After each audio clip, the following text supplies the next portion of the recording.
6월 5일 월요일 당신의 클래스를 높여드리는 아침. 상암동 클래스. 안녕하세요. 이가혁입니다. 안녕하세요. 김하은입니다. 20세 이하 월드컵 우리 대표팀이 나이지리아를 1대0으로 꺾고 2대회 연속 와. 4강 진출에 성공했습니다. 네, 연장전에서 수비수 최석천 선수가 극적인 헤더골을 넣었는데요. 이 내용 포함해서 오늘 준비한 소식들 먼저 간추려드립니다.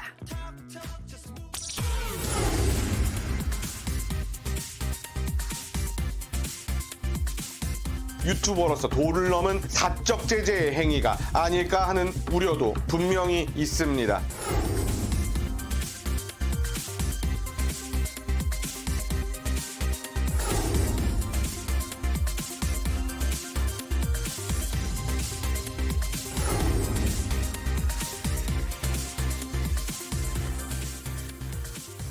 Ich hab ein glühendes Messer, ein Messer in meiner Brust.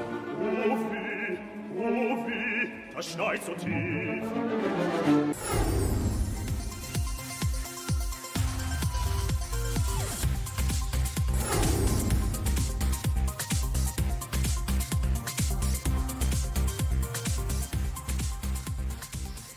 오늘 상클 라이프 시간에 이임숙 소장이 출연해서 사춘기 자녀와의 대화법, 이 지혜를 나눠줄 예정입니다. 육아나 자녀 교육 관련해서 좀 책 좀 찾아 읽으시는 분들은 이임숙 소장 이름이 좀 익숙하실 겁니다. 네, 오늘 또 재량 휴업을 하는 학교가 꽤 있더라고요. 네. 아이들과 함께 상클 보시면서 아빠, 엄마도 저렇게 말해줄게 함께 공감하고 이해하는 시간 가져보시면 좋을 것 같습니다. 네.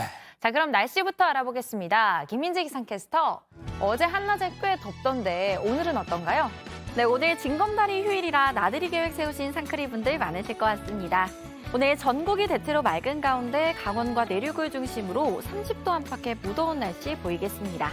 볕도 강해 자외선 지수도 높겠고요. 오후에는 오존 농도도 높아지겠습니다. 가급적 낮 12시에서 3시 사이에는 야외 활동을 피하시는 것이 좋겠습니다. 다만 한여름처럼 습도가 높진 않아서 그늘에선 선선함을 느낄 수 있겠습니다. 반면 서울은 어제보다 더위가 덜합니다. 낮 기온이 어제보다 3도나 떨어진 25도로 예년 수준의 더위가 예상되고요. 현충일인 내일도 그대로 이어지겠습니다. 경기 북부와 동부, 강원 내륙과 산지는 오후부터 저녁 사이 소나기가 지나겠습니다. 돌풍과 천둥, 번개를 동반해 요란하게 내릴 수도 있겠습니다.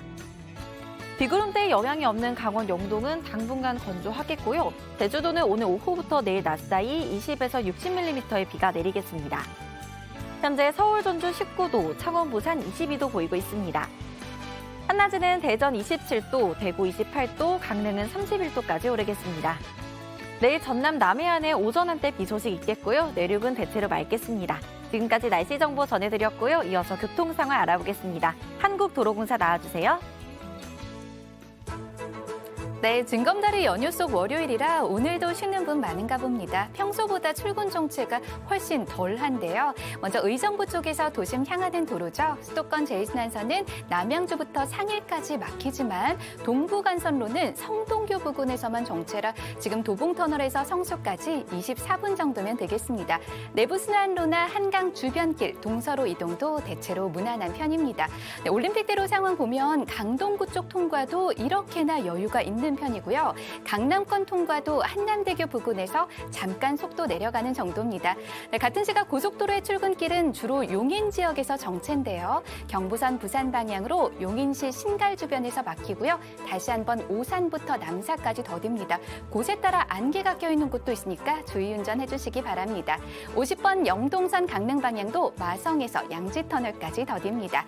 안전띠 전자석에서 착용해 주시고요. 고속도로 교통방송이었습니다.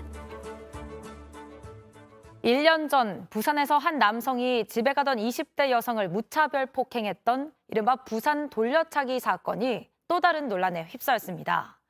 한 유튜버가 피해자의 고통을 나누겠다며 가해자의 얼굴과 이름 등 신상 정보를 개인 방송에서 공개한 건데 피해자가 원했다고는 하지만 사적 제재가 도를 넘은 것 아니냐는 지적도 있습니다. 정재우 기자입니다. 이미 경찰은 지금부터 부산 돌려차기 묻지마 폭행 사건을 저지른 가해자에 대한 신상 정보를 공개하도록 하겠습니다. 약 74만 명의 구독자가 있는 채널의 영상입니다. 이 유튜버는 부산 돌려차기 사건 가해자의 얼굴과 이름 등 신상을 공개했습니다. 또 그동안 어떤 범죄를 저질렀는지 전과 기록도 자세히 알렸습니다. 이 유튜버는 가해자의 신상 공개를 원한다는 피해자의 인터뷰 내용도 함께 실었습니다. 신상을 공개를 해야 된다는 피해자들의 심리는 다른 사람이 안 당했으면 좋겠다가 제일 큰 심리인데, 하지만 앞서 검찰은 재판 중인 사건이라 신상 공개 요청을 받아들이지 않았습니다. 사흘 전 공개된 이 영상은 조회수가 460만 회를 넘었습니다. 수사기관이 아닌 개인의 신상 공개는 엄연한 불법입니다. 신상 정보까지 무단으로 공개한다는 것은 유튜버로서 도를 넘은 사적 제재의 행위가 아닐까 하는 우려도 분명히 있습니다. 유튜브 측은 영상이 개인정보를 침해했다는 신고가 접수됐다고 알렸습니다. 그러면서 48시간 내에 해당 콘텐츠를 제한할지 고려하겠다는 이메일을 보낸 것으로 전해졌습니다. 온라인 커뮤니티 등엔 신상 공개가 필요했다며 유튜버를 옹호하는 의견도 있지만 개인이 해선 안 될 일이라는 지적도 많습니다. 가해 남성은 1심에서 징역 12년을 선고받았지만 이후 성범죄 흔적까지 발견돼 검찰은 항소심에서 강간 살인미수 혐의로 징역 35년을 구형했습니다. 항소심 선고 공판은 오는 12일 열릴 예정입니다. JTBC 정재우입니다. 대만 해협을 지나던 미군 구축함에 중국 군함이 바싹 다가가면서 충돌 직전까지 가는 등 긴장이 높아지고 있습니다. 제이크 설리번 미 국가안보보좌관은 언젠가 미중 정상이 만날 수 있을 거라며 외교적으로 갈등을 풀 가능성을 시사했습니다. 워싱턴 김필규 특파원이 보도합니다. 대만 해협을 지나던 미 해군 구축함에 중국 인민해방군 군함이 빠르게 접근합니다. 미군 구축함은 충돌을 피하기 위해 속도를 줄였고 중국 군함은 불과 137m 정도를 남겨두고 선수를 가로질러 지나갔습니다. 뒤에서 상황을 지켜본 캐나다 해군 함장은 다분히 의도된 도발이라고 비난했습니다. The fact that this was announced over the radio prior to doing it clearly indicated that it was intentional. 미중 간 군사적 긴장이 높아지고 있지만 제이크 설리번 미 국가안보보좌관은 중국과의 경쟁이 갈등이나 대립으로 치닫진 않을 거라고 밝혔습니다. 치열한 경쟁만큼 치열한 외교도 하고 있다며 미중 정상 간의 만남도 예고했습니다. I hope soon see American officials engaging at senior levels with their Chinese counterparts over the coming months to continue that work. And then at some point we will see President Biden and President Xi come back together again. 윌리엄 번스 미 중앙정보국 국장도 지난달 비밀리에 베이징을 방문한 걸로 알려졌습니다. 2년 전 웬디 셔먼 국무부 부장관 이후 미국 최고위급 인사의 방중입니다. 이런 미중 정보당국 간의 물밑 교섭이 군사적으로 얼어붙은 양국 관계를 녹일 수 있을지 주목됩니다. 워싱턴에서 JTBC 김필규입니다. 우크라이나가 러시아를 겨냥한 대규모 군사작전을 시작했다고 타스 통신 등 외신들이 러시아 국방부를 인용해 보도했습니다. 우크라이나는 그동안 러시아 점령군을 자국 영토에서 몰아내기 위한 대반격에 나서겠다고 공언해왔습니다. 한편 친우크라이나 성향의 러시아 민병대는 우크라이나 접경 지역인 러시아 서남부 벨고로드를 급습하는 과정에서 여러 명의 러시아 군인을 생포해 우크라이나 정부에 넘길 예정이라고 밝혔습니다. 우크라이나 내 러시아인들로 구성된 러시아 의용군단은 해당 영상을 텔레그램에 공개했습니다. 20세 이하 남자 축구 대표팀이 나이지리아를 연장 끝에 1대0으로 꺾고 U20 월드컵 4강에 진출했습니다. 90분 동안 한 골도 없이 팽팽히 이어가던 경기, 연장 5분 코너킥을 헤딩으로 받아 넣은 최석현 선수의 골이 승부를 갈랐습니다. 이로써 우리 대표팀은 지난 대회 준우승에 이어 2회 연속 4강에 올랐습니다. 4강 상대인 이탈리아와의 준결승전은 오는 9일 오전에 열립니다. 한국과 일본 국방교류의 걸림돌이었던 이른바 초계기 갈등이 4년 반 만에 봉합 수순을 밟게 됐습니다. 2018년 우리 해군 함정 근처로 일본 해상자위대 초계기가 근접 비행한 사건으로 이후 양국의 국방교류가 경색됐는데요. 싱가포르에서 열린 한일 국방장관 회담에서 양측은 이 사건을 사실상 묻어두고 재발 방지책을 마련하기로 뜻을 모았습니다. 김지아 기자입니다. 지난 2018년 12월 동해 바다에서 임무 수행 중인 우리 광개토 대왕함에 일본 해상자위대의 초계기가 근접 비행합니다. 한일 양국의 입장은 엇갈렸습니다. 우리 국방부는 일본 초계기가 위협적으로 저공 비행했다고 했고, 일본 측은 한국이 공격용 레이더를 작동했다고 주장했습니다. 이 일로 한일 국방 관계는 경색돼 사실상 국방 교류가 끊겼습니다. 윤석열 정부 들어 한일 관계를 정상화하겠다고 선언하자 안보 분야에선 초계기 갈등부터 풀어야 한다는 지적이 나왔습니다. 한일 국방장관은 싱가포르에서 열린 아시아 안보회의에서 만나 이 초계기 갈등을 사실상 묻어두기로 결론 내렸습니다. 그 문제는 재발 방지 대책을 마련하는 데 중점을 두고 실무 협의부터 시작해서 해결해 나가기로 했습니다. 양국 입장이 평행선을 달리는 만큼 각자 입장을 그대로 두고 국방 협력은 재개하겠다는 겁니다. 국방부 관계자는 이 부분에 진전 없이 국방 협력이 어렵다는 건 양측 모두 공감한다면서도 시시비비를 가려서 해결될 부분이 아니라고 설명했습니다. 다만 양국의 교류 단절까지 이르렀던 사안을 두고 진상조사나 사과 없이 협력이 제대로 이루어질 수 있을지 우려의 목소리도 나오고 있습니다. JTBC 김지아입니다. 국가유공자들을 위한 정책을 담당하는 국가보훈처가 오늘 국가보훈부로 격상돼 공식 출범합니다. 초대 국가보훈부 수장인 박민식 장관은 오늘 오전 국립대전현충원 참배로 첫 일정을 시작하고 이후 정부 세종청사에서 취임하며 보훈부의 청사진을 밝힐 예정입니다. 부순격으로 국가보훈부 직원은 26명 늘어 337명이 됐고 현행 18부인 행정부는 19부로 늘어납니다. 정해준 내 역할이 마음에 안 들어 이렇게 맥없이 쓰러져간 하찮은 내가 아니지 숨을 힘까져 쓴다 빛바랜 낡은 가면이 잠자던 나를 깨운다 난 잠든 가면 이다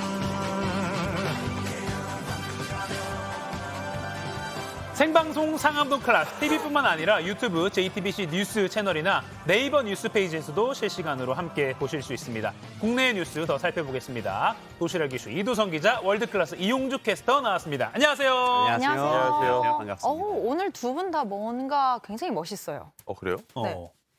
이도성 기자는 소파 색깔의 티를 입었고, 그러네. 이용 캐스터 오늘 약간 네. 제임스 딘 느낌이. 네. 오늘 너무 멋있어요. 네. 이유 없는 반항 시작하겠습니다. 알겠습니다. 자, 다음 도시락 열어주시죠. 네, 두 번째 도시락도 가보도록 하겠습니다. 하나, 둘, 셋. 빠밤. 네, 줄줄 센 314억, 이 돈입니다. 네. 이 대통령실이 밝힌 내용인데요. 지난 3년 동안 비영리 민간단체에 지급된 국고보조금 314억 원이 부정 사용된 것으로 조사가 와, 됐습니다. 314억이면 너무 큰 돈인데요. 대체 뭐 어디다 썼길래 그래요? 네, 규모가 상당하죠. 300원이 넘는 돈인데 이 조사 기간 국고보조금을 3천만 원 이상 받은 민간단체 12,000여 곳이 대상이었는데요.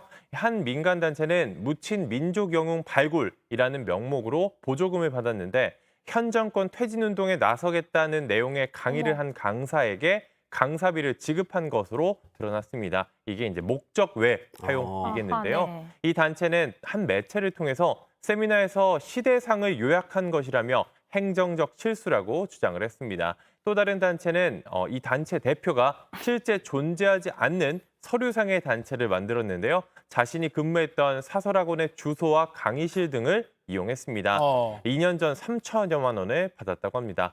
감사가 이뤄진 6조 8천억 원 중에 1조 1천억 원 규모 사업에서 모두 1,800여 건의 314억 원이 잘못 썼다고 하는데요. 브리핑 잠깐 들어보시죠. 네. 횡령, 리베이트 등 사안이 심각한 86건은 고발 또는 수사 의뢰하고 300여 건은 감사원에 추가적 감사를 의뢰하겠습니다. 네. 앞으로 보조금 지급을 대폭 줄이고 사업 구조 조정도 예고했는데요. 내년에만 5천억 원이 줄어들 예정입니다. 근데 좀 한편으로 이런 생각도 들어요. 지금 6조 8천억 원을 들여다봤는데 314억 원이 조금 잘못 쓰여졌다라는 거잖아요. 네. 그러면 이 잘못 쓴 사람들을 좀 뭐랄까요, 좀 세게 혼내서 네. 이런 일이 없도록 하는 게 맞지. 여기서 5천억을 또 줄인다? 이건 어떤 논리인지 좀 잘 모르겠습니다. 네, 그런 의견도 꽤나 있더라고요. 그래서 이제 대대적인 이 민간단체 옥죄기가 아니냐 이런 해석도 나오고는 있습니다. 네. 이 조사 대상인 비영리 민간단체에는 시민단체뿐 아니라 협회와 재단, 연맹, 복지시설 등도 포함이 됐는데요. 적발 사례 가운데 이름이 크게 알려진 시민단체는 없었다고 합니다. 이 대통령실 측은 전 정권에서 국고보조금이 2조 원 이상 늘었는데 이를 감시할 정보 시스템은 취약했다면서 예전으로 되돌리는 게 마땅하다는 판단에서 5천억 원 정도 규모가 나왔다고 말했습니다. 그렇군요. 이번 이 아예 줄이는 것 자체를 두고다가 이혼주께서 그렇게 해석하는 경우도 있고요. 근데 이후에 어찌됐든 허투루 쓰이는 돈이 없어야 되겠다. 이게 가장 중요한 것 같습니다. 맞습니다. 네, 다음 도시락도 보여주시죠. 네, 세 번째 도시락도 꺼내서 네. 뒤집어 보겠습니다. 하나, 둘, 셋. 빠밤. 네, K 클래식. 우리나라의 클래식.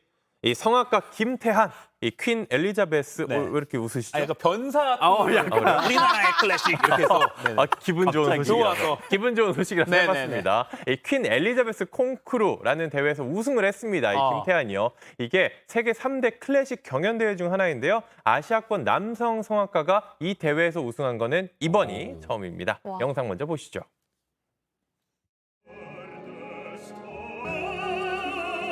이번 대회 결선 진출자 가운데 가장 어린 2000년생입니다. 네, 이번 대회에서는 모두 4곡을 불렀는데요.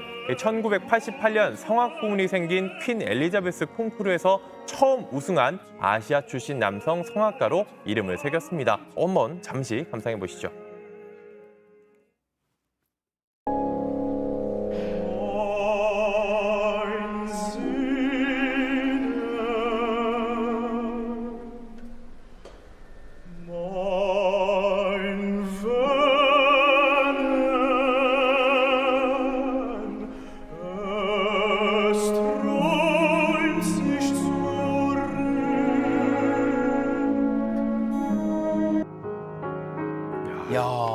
성악을 잘 모르는 제가 들어도 달라요. 정말 달라요. 좋네요. 네. 김태한은 중학교 3학년 때 성악을 시작해서 국립오페라단 전문가 과정을 밟고 있는 순수 국내파 성악가입니다. 지난해 9월 독주에서 데뷔해 불과 9개월 만에 이뤄낸 성과인데요. 이탈리아로 부르는 것이 일반적인 이 베르디의 곡을 불어 버전으로 소화하기도 했습니다. 이번에 콩쿨 무대 준비하면서도 무대에서 하나도 떨리지 않았거든요. 항상 무대를 최선을 다해서 즐기고 내려오는 것가 목표라서 그런 부담 같은 거는 전혀 없고요. 그냥 행복하게 음악하고 싶습니다. 네, 김태한은 우승 상금 2만 5천 유로, 우리 돈 3,500만 원 정도를 받고 공연 기회까지 얻었습니다. 하반기엔 독일로 떠나 학업과 연주 활동을 이어갈 예정입니다. 이번 대회는 김태한을 비롯해서 바리톤 권경민과 베이스 정인호도 결선에 진출했는데요. 정인호는 5위로 입상했습니다. 이렇게 우리나라 성악가들이 외국에서 활약하는 모습도 보니까 요즘 K-팝, 다양한 K-푸드부터 해서 한국 열풍이 많이 불지만 K-클래식도 K-클래식. 빼놓을 수 없겠다는 생각이 듭니다. 지난해에도 또 우리나라가 우승을 하지 않았어요? 네, 맞습니다. 이제 다른 부분이었는데요. 이게 퀸 엘리자베스 이 콩쿠르, 저도 잘 몰랐는데 매년 피아노, 첼로, 성악, 바이올린 순으로 돌아가면서 개최합니다. 그러니까 매년 달라지는 거예요, 부문이. 이 첼로 분야로 열린 지난해엔 첼리스트 최하영이 우승을 했습니다. 우리나라가 2년 연속 석권한 셈인데요. 우리나라의 세계적인 성악가 조수민은 올해 심사위원으로 참가했는데 후배가 우승해 자신이 우승했을 때보다 더 기쁘다며 축하의 인사를 전하기도 했습니다. 야, 김태한 정말 대단합니다. 작년 9월에 독주회를 처음 했는데 이번에 이렇게 세계 무대에서 1등을 차지했고 2000년생. 네, 이거 말고도 권경민 바리톤, 정인호 베이스까지 모두 축하드립니다. 자, 그럼 바로 월드클래스로 넘어가 보겠습니다. 이혼주 캐스터. 네, 월드클래스 시작하겠습니다. 첫 소식은 인도 열차 참사 관련 보도입니다. 지난 2일 인도 오디샤주에서 열차가 탈선해 다른 열차와 충돌하는 사고가 있었는데요. 현지 당국이 공식 사망자 수를 288명에서 275명으로 정정했습니다. 아이고. 타임스 오브 인디아를 비롯한 현지 매체가 오늘 새벽 보도한 내용에 따르면 일부 시신이 2번 집계된 것으로 확인돼 수치를 바로잡았다고 합니다. 열차에 남은 생존자는 모두 구조한 상태고요. 부상자는 1,175명, 이 가운데 793명은 치료를 받고 태어난 것으로 전해졌습니다. 근데 중상자가 많아서 사망자 수가 좀 앞으로 늘어날 수도 있다, 이런 좀 안타까운 전망도 있긴 합니다. 그런데 사고 원인이 파악된 게 있나요? 예, 이번 사고 원인으로 신호 오류 가능성이 제기되고 있습니다. 현지 장관은 교통신호 오류를 원인으로 파악하고 있다면서 모레까지 선로를 복구하겠다고 밝혔는데요. 직접 들어보시겠습니다. में जो चेंज किया जिसके कारण ये दुर्घटना हुई, जिसने भी किया, जो भी इसके कारण है वो इन्वेस्टिगेशन से निकलेगा। 인도의 철도 신호는 대부분이 용무원이 직접 조작하는 것으로 알려졌는데요. 수동이군요. 예, 이 사고가 직원 실수에서 비롯됐을 가능성이 크다는 겁니다. 또 1900년대 초에 만들어진 오래된 선로가 피해를 키웠다는 지적도 나옵니다. 네, 아마 우리나라에서도 많은 분들이 이 소식을 접하셨을 거고 지금 세계 각국에서 애도 메시지가 또 이어지고 있죠. 예, 윤석열 대통령은 비극적인 열차 사고에 깊이 비통하고 슬프다면서 위로를 전했습니다. 바이든 미국 대통령은 사랑하는 이들을 잃은 사람들을 위해 기도한다고 했고요. 기시다 일본 총리와 시진핑 중국 국가주석도 각각 애도를 전했습니다. 네, 좀 하루빨리 복구가 되고 부상자분들이 많은데 그래도 많은 분들이 건강한 모습 되찾기를 바랍니다. 네, 다음 소식 전해주시죠. 예, 이번엔 홍콩으로 가보겠습니다. 자, 지금 이 사진, 탱크 앞에 선 젊은이 매우 유명한 사진이죠. 네. 1989년. 그죠. 예, 1989년 중국 베이징에서 민주화를 요구하는 시민들을 유혈 진압했던 태난먼 민주화 시위. 상징적인 사진입니다. 네, 맞습니다. 올해가 벌써 34주년 정도 됐잖아요. 예, 그렇죠. 올해가 태난먼 민주화 시위 34주년인데 홍콩 경찰 수천 명이 삼엄한 경비를 펼치면서 체포와 연행을 잇따라 하고 있다는 소식이 들어왔습니다. 홍콩 명보와 AFP 통신 등에 따르면 어제 저녁 7시쯤 번화가인 코즈웨이베이 한 백화점 앞에서 군소 야당인 사회민주연선의 이 찬포잉 주석이 경찰에 연행됐다고 전했습니다. 찬 주석은 당시 작은 LED 촛불과 2송이의 꽃을 들고 있었는데 경찰이 즉시 그를 붙잡아서 경찰차에 태워갔다고 설명을 했습니다. 이뿐만이 아닙니다. 같은 장소에서 전 홍콩 기자협회장이 경찰과 한동안 말다툼을 벌이다가 경찰차에 실려갔고요. 네. 한 사회운동가는 산책을 하다가 경찰에 검문을 당했다고 전했습니다.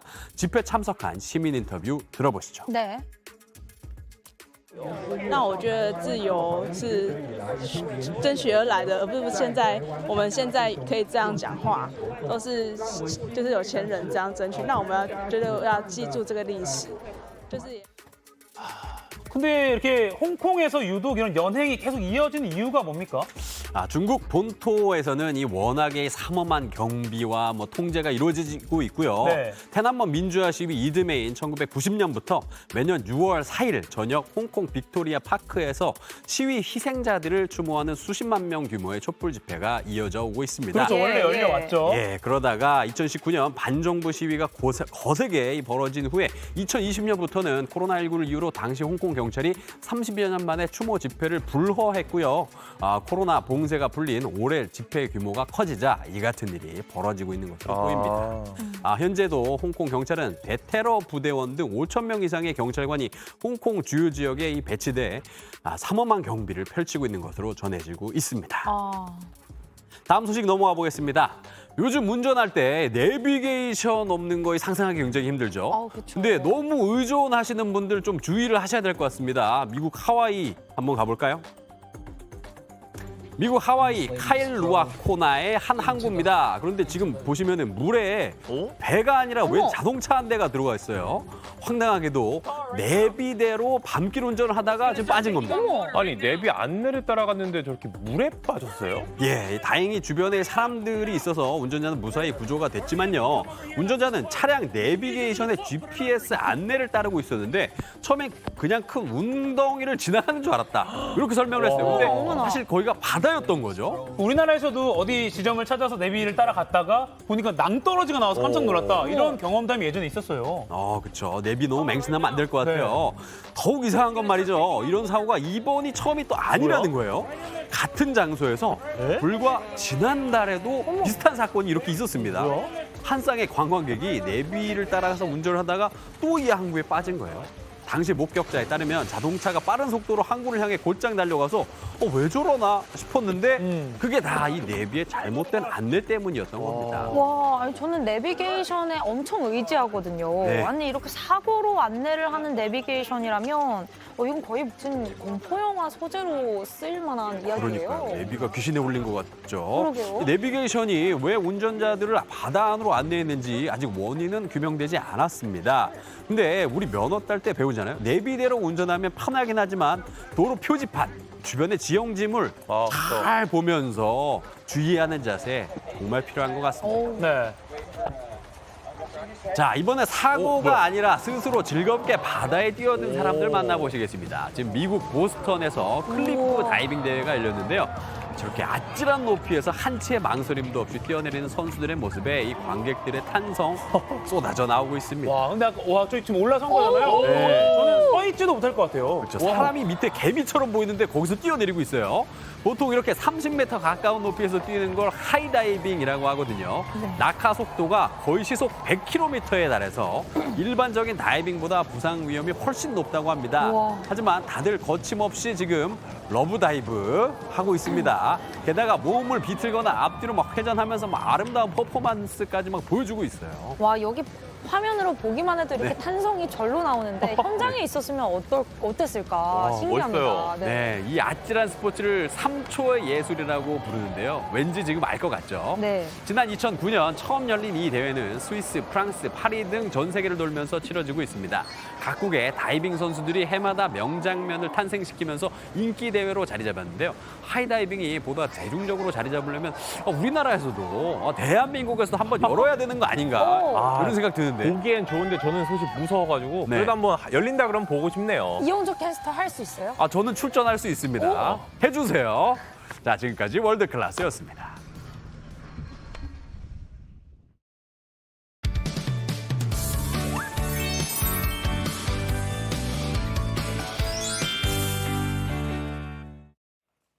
지금 시각 8시 28분입니다. 저 같은 경알못, 경제를 잘 알지 못하는 사람을 위한 당장 내 돈이 되는 지식, 머니클래스. 오늘의 키워드 먼저 보시죠. IMF의 섬뜩한 경고, 대한민국, 이것이 위험하다. 국제통화기금 IMF를 비롯한 세계 유수의 기관이 우리 경제에 경고하고 있는 것, 바로 막대한 부채입니다. 미국이 정부 부채 때문에 골머리를 앓았다면 우리는 가계부채, 기업부채가 문제라는 건데요. 특히 코로나19 시기에 금리가 내렸을 때 영끌과 빚투에 올인한 결과가 앞으로 우리 경제에 숨통을 조일 것이라는 우려가 나오고 있습니다. 가계부채, 대체 이게 뭐고 또 왜 문제고 왜 위험한 건지 전문가와 함께 얘기 나눠보겠습니다.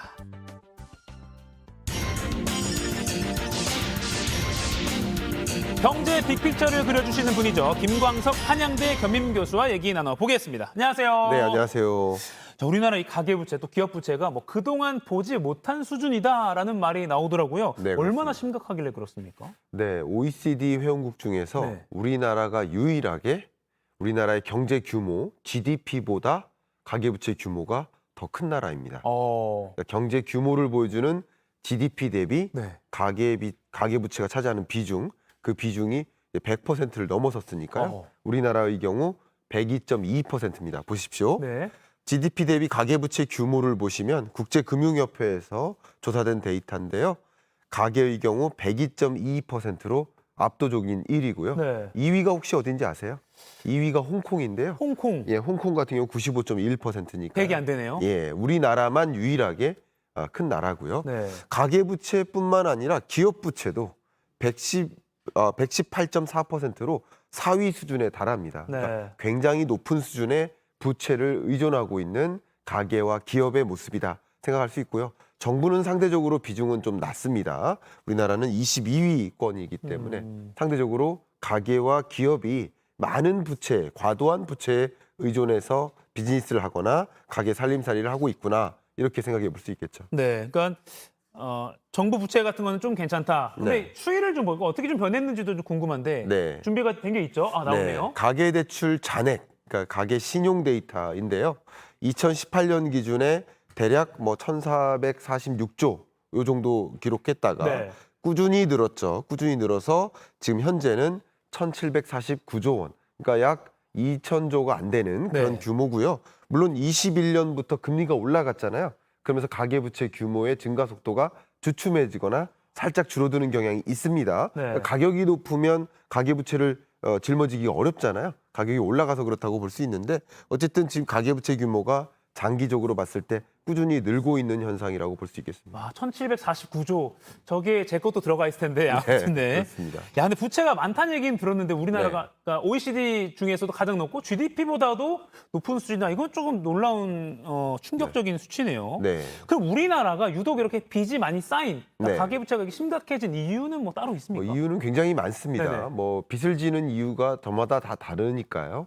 근데 보통 저소득층의 경우에는 생계비 마련을 위해서 그러니까 소득이 부족하고 물가는 높으니까 생활비가 쪼들리는 거 아닙니까? 네네. 그런 과정에서 생계비를 마련하기 위해서 부채에 짊어지는 그런 이유가 되겠죠. 네. 그 밖에도 굉장히 많은 이유들이 있습니다만 우리나라 가계부채의 절대적인 비중이 바로 주택담보대출이에요. 네. 그러다 보니까 영끌인 거죠. 영원까지 끌어모아서 빚에 의존하는 경우. 네. 그리고 또 역시 비투가 있습니다. 여기저기 다 보니까 뭐 주식 투자해서 얼마 벌었더라, 코인 투자해서 얼마 벌었더라 이런 얘기를 듣다 보니까 네. 나는 투자할 자금이 없는데 뭐 이렇게 생각한단 말이죠. 그러니까 빚내서 투자하는 경우도 있습니다. 이런 것들을 우리가 지양해야 되는 대상이라고 볼 수 있겠고요. 코로나19 이 자영업자 위기가 닥쳤죠. 네. 그 이후에 매출액이 꾸준히 늘어나지 않으니까 이 매출액 가지고는 도저히 빚을 상환할 수가 없는 네. 거예요. 그러니까 계속 그 어려운 국면에 놓이다 보니까 이 가계부채 규모가 지속적으로 늘어났었다 이렇게 정리해 볼 수 있을 것 같아요. 네. 그러니까 주담대, 소위 말하는 주택담보대출, 요게 이제 어떻게 보면은 좀 제 주변에서는 굉장히 가계대출에 많은 비중을 차지하는 것 같은데 이게 심각한 문제인 거죠, 지금? 네. 그러니까 주택담보대출의 비중이 네. 압도적인 비중을 차지하고 있고요. 네. 그 대출 규모가 늘어나는 것도 사실이에요. 네. 그런데 말이죠. 만약에 집값이 떨어지면 어떻게 될까?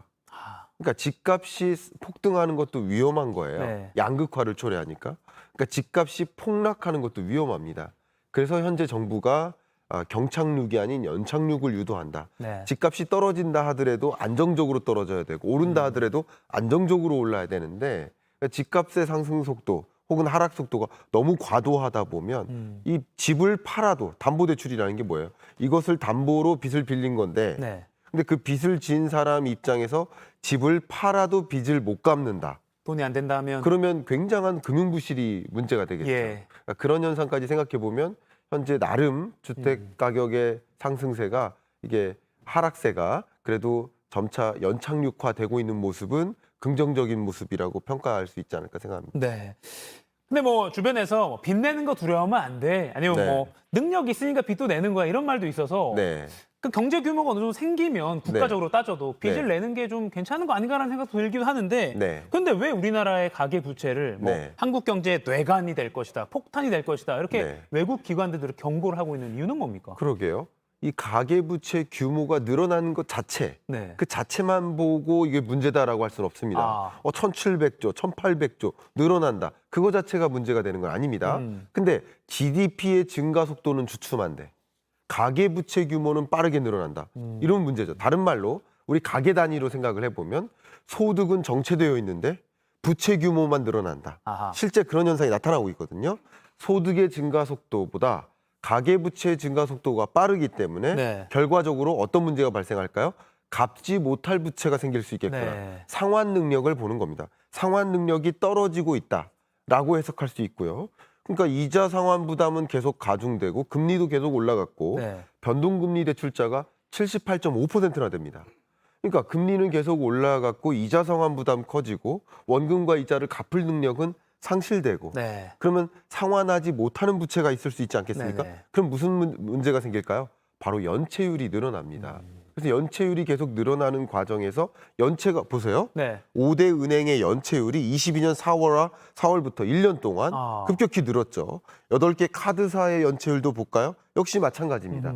금리는 올라가고 이자 상환 부담은 커지는데 갚을 능력은 상실되고 있다. 이렇게 되면 못 갚는 부채가 생길 수 있겠구나. 네. 못 갚는 부채가 생기면 그게 바로 금융부실로까지 연결된다는 것이죠. 그러니까 문제의 핵심은 빚을 많이 내는 게 아니라 거기서 나가서 갚을 능력이 없는데 많이 내는 거. 그러니까 상환 능력, 그렇습니다. 연체율 요걸 또 봐야 되는 거군요. 그렇습니다. 여러분의 상환 능력을 고려한 가계부채 의존이 중요한 것이지 네. 무조건적인 영끌, 비투 이것은 지양할 필요가 있지 않을까 생각합니다. 그리고 많은 전문가들의 예측이 이제 올해 하반기를 주목하고 있습니다. 네, 하반기에 뭐 대출 문제가 본격적으로 뭐 불어닥칠 수 있다라고 네, 하는데 이건 네. 어떤 전망입니까? 저도 좀 걱정되는 게 하반기에 무서운 곳이 올 수 있다. 그 무서운 것은 바로 부채 위기입니다. 왜 그러냐? 하반기에 코로나19에 대응하기 위해서 금융 지원이 있었어요. 주로 만기를 연장한다든가 혹은 상환을 유예한다든가 대출 규모를 그 규모가 37조 6천억 원 정도가 됩니다. 예. 근데 이것에 대한 금융 지원 종료가 23년 9월이에요. 오늘 하반기네요. 예. 그럼 9월부터 이게 계속 연기만 해주고 유예를 시켜줬는데 유예시킨다고 부채를 상환한 건 아니거든요. 부채 갚는 시점만 뒤로 늦춘 것뿐이에요. 근데 9월부터는 이 금융 지원을 종료합니다. 그러면 상환 능력이 보존된 게 아닌데 당장 이런 상황이 놓이니까 무슨 문제가 발생할 수 있을까요? 가계부채 도미노 현상이에요. 예. 부채가 늘어납니다. 그러면 원리금 상환 부담이 커지죠. 원금과 이자 부담이 커지죠. 그러면 자연스럽게 연체가 증가해요. 방금 보신 것처럼. 그럼 연체가 늘어나면 갚지 못할 빚도 생긴다는 뜻이고 그러면 그게 금융기관의 부실로 연결이 되고 그러면 금융 시스템이 불안정해지는 거예요. 도미노처럼 쓰러질 수 있겠다. 하반기에 무서운 것이 올 수 있다라고 한다면 바로 이런 요소가 아닐까 생각이 됩니다. 우리 그래픽실에서 이렇게 극적으로 표현해 주니까 위기가 정말 실감이 되는데요. 그리고 이제 소상공인들 사실은 뭐 자영업 하시는 분들은 가계부채로 그러니까 집 뭐 담보로 대출 받았지만 그걸로 또 뭐 가게 운영하시고 이런 분들도 있잖아요. 그런 분들도 맞습니다. 뭐 작은 영업 하시는 분들은 부담이 되겠네요. 그렇습니다. 말씀드린 것처럼 주택담보대출을 지었는데 근데 집값은 떨어져요. 갚을 능력이 상실되는 거죠. 담보가 스스로 빚을 갚아줘야 되는데 예를 들어서 집을 하나 갖고 있는데 그게 10억짜리예요. 근데 대출을 받았는데 예를 들어서 7억이라고 해봅시다. 근데 그 집값이 6억으로 떨어진다고 해봐요. 그럼 그 담보 가지고 갚을 능력이 상실된다라고 볼 수 있고. 그러니까 그런 걸 가지고 사업을 하거나 이런 경우도 사업이 부실해지고 사업이 어려우면 갚을 능력은 계속 상실될 수 있겠죠. 마지막으로요. 자, 그러면 이 부채를 줄여야 한다면 어떤 방법이 있는지 좀 정리해 일단 첫 번째는요. 신규 대출자. 신규 대출을 필요로 그러니까 대출을 안 지는 것이 좋은 전략이겠죠. 이런 높은 금리 시대에는. 근데 어쩔 수 없이 대출에 의존을 해야 된다. 그럼 신규 대출자의 경우에는 중요한 것 중에 하나가 변동금리를 선택할까, 고정금리를 선택할까. 근데 지금으로서는 기준금리가 추가적인 어떤 인상이 없을 거라고 가정할 수 있고요. 있다 하더라도 아주 낮은 수준이죠. 그렇기 때문에 지금부터 장기간에 걸친 주택담보대출을 의존하겠다라고 한다면 변동금리로 대출을 하는 것이 맞지 않을까 조심스럽게 제 의견을 좀 드리고요. 또 지난달 31일부터 말이죠. 이미 스마트폰 앱을 이용해서 대환대출을 신청할 수 있게 바뀌었습니다. 보시는 것처럼 기존 대출자의 경우, 아까는 신규 대출자고요. 기존 대출자의 경우에는 싼 금리로 대출을 갈아타기를 시도할 수 있습니다. 그 밖에도 여러분의 최근 1, 2년 동안 신용도가 바뀔 수 있거든요. 승진을 했거나 연봉이 올라갔거나 그런 경우 고신용자로 바뀔 수 있습니다. 그러면 그것을 적용 가능한지를 은행에 가서 확인해 보는 것도 방법입니다. 그렇게 해서 싼 이자로 좀 갈아탈 수 있도록 좀 추천을 드리고 싶은 마음이에요. 네, 여기까지 듣겠습니다. 위기를 잘 정리해봤습니다. 알고 위기를 겪는 게 더 중요하니까요. 알겠습니다. 지금까지 김광석 한양대 겸임 교수였습니다. 고맙습니다. 감사합니다.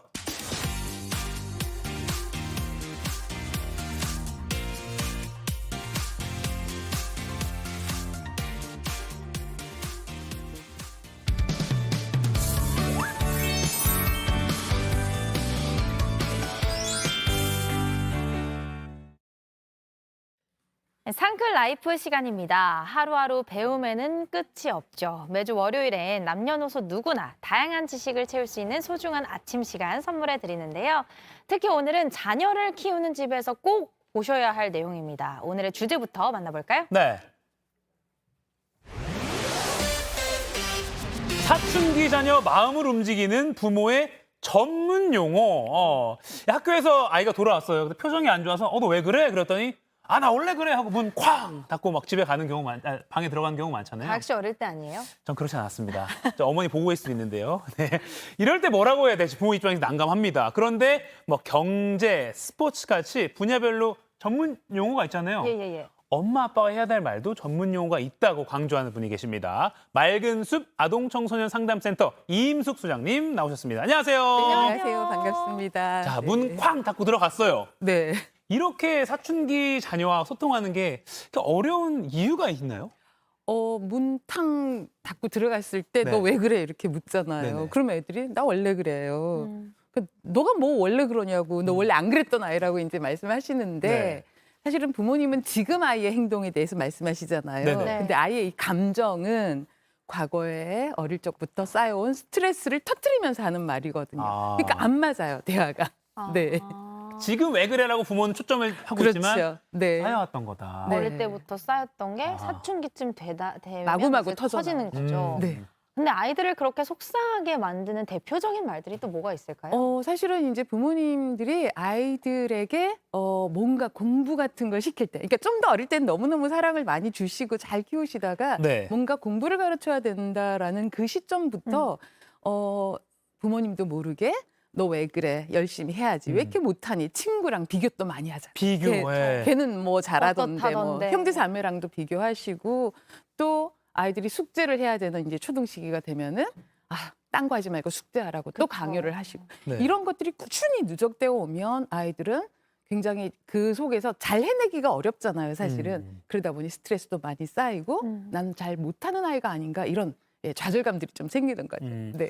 너 뭐 100점 맞으면 뭐 선물 사줄게 이런 조건도 많이 하면 안 좋은 거죠? 네, 그럼요. 네, 그런 것들이 자꾸 이제 우리가 내가 공부 같은 거 혹은 내 과제에서 좀 의미를 찾아가야 되잖아요. 네. 근데 외부 자극으로 자꾸 동기를 주면은 애들이 점점점 더 뭔가 큰 걸 요구하게 되죠. 네. 저도 그랬던 것 같은데. 맞아요. 아무튼 근데 이제 사춘기 자녀의 마음을 움직이기 위해서 전문 용어가 있다고 네, 강조하셨으니까 네. 어떤 전문 용어가 있는지를 저희가 목록을 준비해봤거든요. 하나씩 보면서 살펴보겠습니다. 자, 목록 띄워주세요. 5칸이 있습니다. 첫 번째. 네. 힘들었구나. 네. 전문 용어라고 하기에는 되게 그냥 좀 쉽게 다가오긴 그렇죠. 해요. 네. 네. 사용을 어떻게 하면 돼요? 보통 이제 우리가 마음 읽어주는 게 너무너무 중요한 소통의 첫 번째. 그쵸. 그리고 그 마음 읽어주기는 그동안 쌓였던 스트레스나 지금 당장 아픈 마음을 읽어주는, 그래서 해소해주는 가장 첫 번째 치유의 언어인데요. 이게 정확하게 말하면 핵심 감정을 읽어줘라예요. 핵심 감정을 예, 읽어주는 그러니까 거. 뭐 억울하면 억울하겠구나, 당황했구나, 뭐 이렇게 좌절감을 느꼈구나 이런 말을 해주라 그러는데 평소에 우리가 그런 감정 단어를 많이 안 쓰고 살아서 네. 그게 막혀요. 정말 많은 부모님들이 이 마음 읽어주기를 모르시는 분이 안 계시지만 잘 안 된다라고 호소를 하세요. 맞아요. 그래서 이제 제 고민이 뭔가 우리가 흔히 잘 쓰는 언어 중에 그 효과를 똑같이 볼 수 있는 언어가 뭔지를 봤더니 힘들었구나예요. 그래서 아이가 학교 갔다 왔어요. 근데 어깨에 축 처졌거나 아니면은 오자마자 가방을 팽개쳐. 그러면은 이제 부모님 너 왜 그래가 나가겠지만 사실은 그게 신호로 보셔야 돼요. 애가 뭔가 힘든 신호구나. 네, 그래서 뭔지는 모르지만 힘들었구나. 네, 이렇게 말을 해주시는 거죠. 왜 그 이유를 캐물으려고 하지 말고 일단은 맞아요. 너의 표정에 나는 공감해. 맞아요. 힘들었구나. 네, 네. 속상했구나. 그치. 슬펐구나. 네. 알겠습니다. 네. 눈물도 약간 글썽여질 것 같아요. 그러면. 그리고 거기다가 무슨 일인지 모르지만 네. 엄마는 무조건 네 편이야. 힘이 돼줄게. 이런 말까지 해주면 너무 고마우지 너무 좋죠. 않을까요? 마음도 좀 진정이 어른도 좋을 것 같아요. 네, 맞아요. 배우자 간에 쓰시면 너무 좋아요. 왜냐면 저도 생각해보면 학교 갔다 와서 힘들었지? 엄마가 맛있는 거 해줄게. 이런 네. 말 해줄 때 제일 좋았던 것 같아요. 너무 좋죠. 맞아요. 묻지도 따지지 않고 일단은 그 표정에 공감해 주는 거. 네, 맞습니다. 자, 그리고 두 번째가 나오는데요. 네. 두 번째 보여주세요. 이유가 있을 거야. 네. 아이들이 많은 문제 행동을 합니다. 예를 들어서 학교에서 친구를 때렸다고 해요. 근데 이제 가면은 우리가 막 사과하고 막 하잖아요. 근데 이제 정말 아이랑 대화를 해야 될 때는 너 때리지 말라고 했는데 이렇게 말하기보다 너가 친구를 때린 건 이유가 있을 거야. 그렇죠. 우리 아이가 묻지마 폭행을 하는 아이가 아니잖아요. 그래 나쁜 행동을 했지만 그럼에도 불구하고 그 행동을 한 이유는 누군가 한 사람은 물어봐 줘야 돼. 그래서 얼마나 그가 내가 억울했던지 그 아이한테 지속적으로 놀림을 당했었던지 이런 아이만의 이유가 나오는데 그 이유를 듣고 나면은 이 행동은 잘못된 거지만 너무 짠하고 이걸 아무도 몰라준 거. 근데 정말 많은 분들이 문제 행동을 한 아이를 데리고 상담실 오면요. 제가 항상 물어요. 아이가 왜 그런 행동을 했다고 하던가요? 그러면은요. 물었다고 대답하세요. 근데 애가 물어봐도 애가 대답을 안 해요. 이렇게 말씀하세요. 근데 뭐 어떻게 물어봤는지를 또 여쭤보면은 왜 그랬는지 물어봤죠. 이렇게 말씀하시거든요. 근데 한번 생각해 보세요. 왜 그래? 너 왜 그랬어? 이 말이 어떻게 느껴지세요? 질문으로 느껴지세요? 다그치는 것 같아요. 맞아요. 네, 워낙 어릴 때부터 이 why, 왜라는 이 좋은 질문을 혼낼 때 너무 많이 써서 우리나라 아이들이 왜라는 말을 들으면 살짝 긴장해. 상담사인 제가 아주 옛날에 제가 상담 초기 초보자 시절에도 저도 똑같이 물어봤는데 대답을 안 해요. 그러니 고민을 하게 돼요. 어떻게 말하면 이 아이가 자기의 진짜 이유를 말할 수 있을까 이런 고민을 하다 보니 아 너에겐 이유가 있었을 거야. 이유 없이 그랬을 리가 없잖아요. 와 정말 뉘앙스가 너무 다르죠. 이거의 요지는 그러니까 다그치지 말고 천천히 이유를 다가가자. 네, 그리고 묻자. 중요한 건 아이를 믿어야 돼. 믿어야 된다. 네, 이유 없이 그럴 아이가 아닌 거예요. 우리 딸이 괜히 그랬을 리가 없어. 맞아요. 네, 네. 그리고 세 번째 한번 만나볼게요. 그죠? 좋은 뜻이 있었구나. 이미 문제 행동은 있었지만요. 사실 우리는 아이가 그러니까 한 가지 행동에서 문제만 너무 빨리 알아차려요. 그러니까 나쁜 너 지금 동생 때리려고 했지 이런 거죠. 그러니까 딱 보면 나 이러고 이제 흔들고 있잖아요. 주먹을. 딱 봐도 때리려는 거잖아요. 네네네. 근데 잘 보시면요. 나 이러고 있어요. 또 다른 긍정적 의도가 느껴지지 않으세요? 실제 때리진 않았어. 안 때리고 뭐 하는 거예요? 참고 있어. 맞아요. 자기 노력했어. 네네. 아하. 그러니까 이게 이 순간에 때리려는 거지 하고 우리는 부정적 의도를 너무 칼같이 알아내는데 사실은 참고 있는 그 마음이 아이가 노력하는 부분이잖아요. 그 부분을 누군가 또 알아주면 실제로 그래요. 이렇게 상담실에서 아이들이 공격성이 터져 나오는 아이들이 있거든요. 그럼 막 이렇게 여기 앞에서 놀던 놀잇감들을 던지려고 해요. 그래서 아이고. 너 지금 이게 던지고 싶었는데 참고 있구나 이렇게 말해주거든요. 그럼 정말로 멈춰요.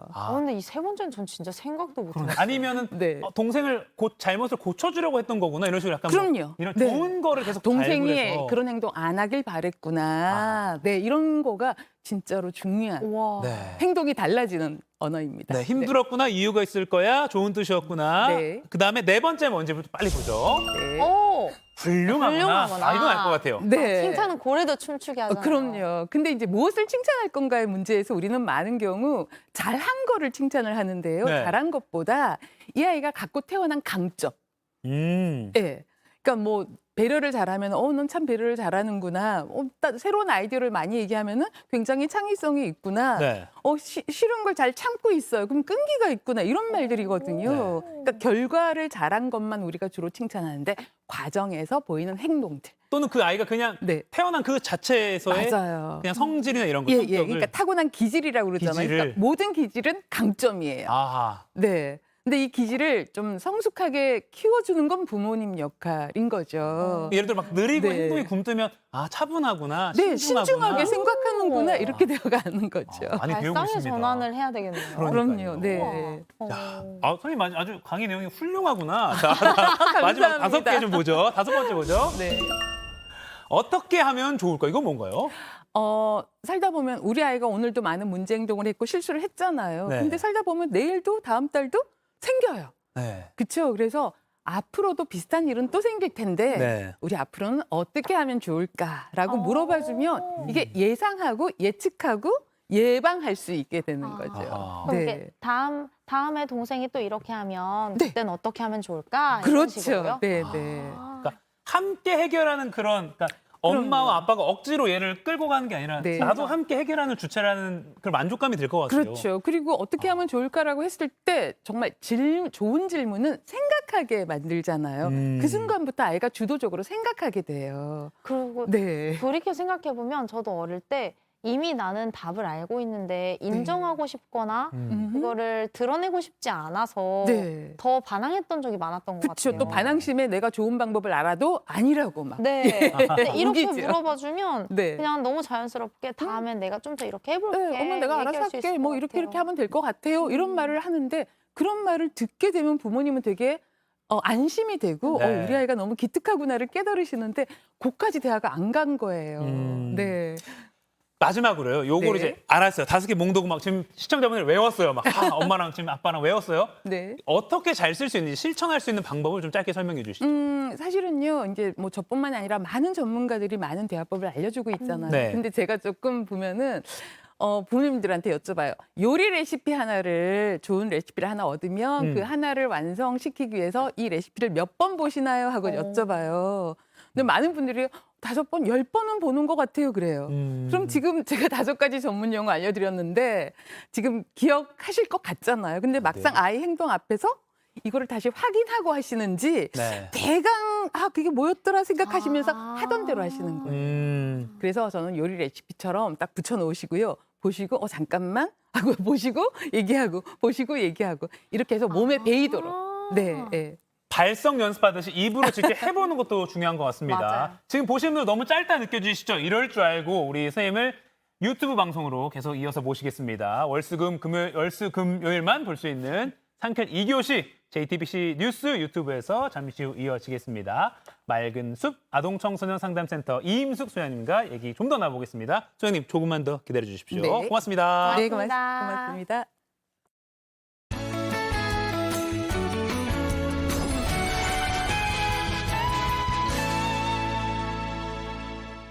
날이 점점 더워지고 있습니다.